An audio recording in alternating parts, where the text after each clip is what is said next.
আসসালামু আলাইকুম। আশা করি সবাই আল্লাহর অশেষ রহমতে ভালো আছেন। আমিও আছি আলহামদুলিল্লাহ।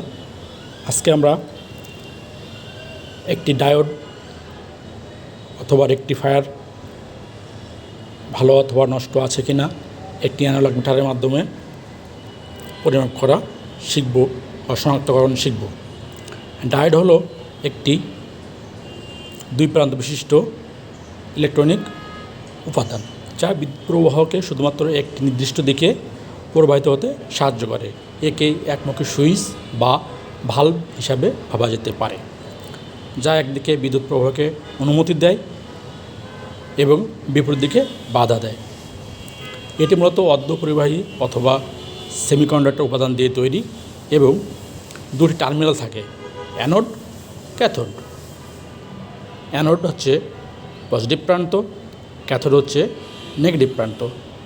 ক্যাথোড অ্যানোড চেনার উপায় হচ্ছে যেদিকে দাগ দেওয়া আছে এটা ক্যাথোড, আর যেদিকে দাগ দেওয়া নেই এটা হচ্ছে অ্যানোড।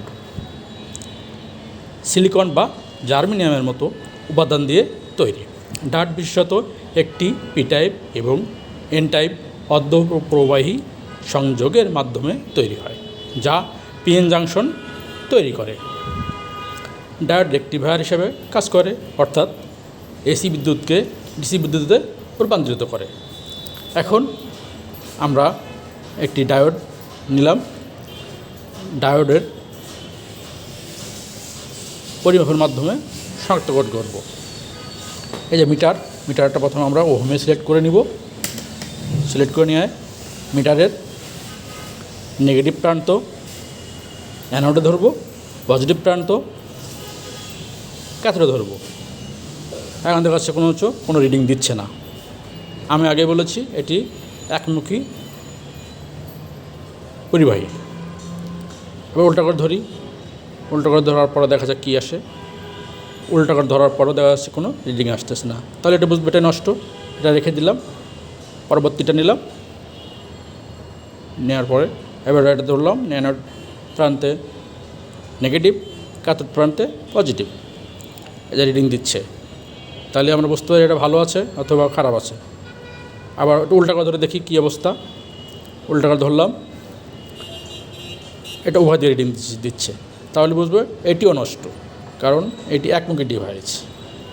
পরবর্তীটা নিলাম, অ্যানোডে নেগেটিভ ধরলাম, ক্যাথোডে পজিটিভ ধরলাম। হ্যাঁ, এটি রিডিং দিচ্ছে। উল্টা করে দেখি কী বলে, কী অবস্থা হয়। এটি রিডিং দিচ্ছে না।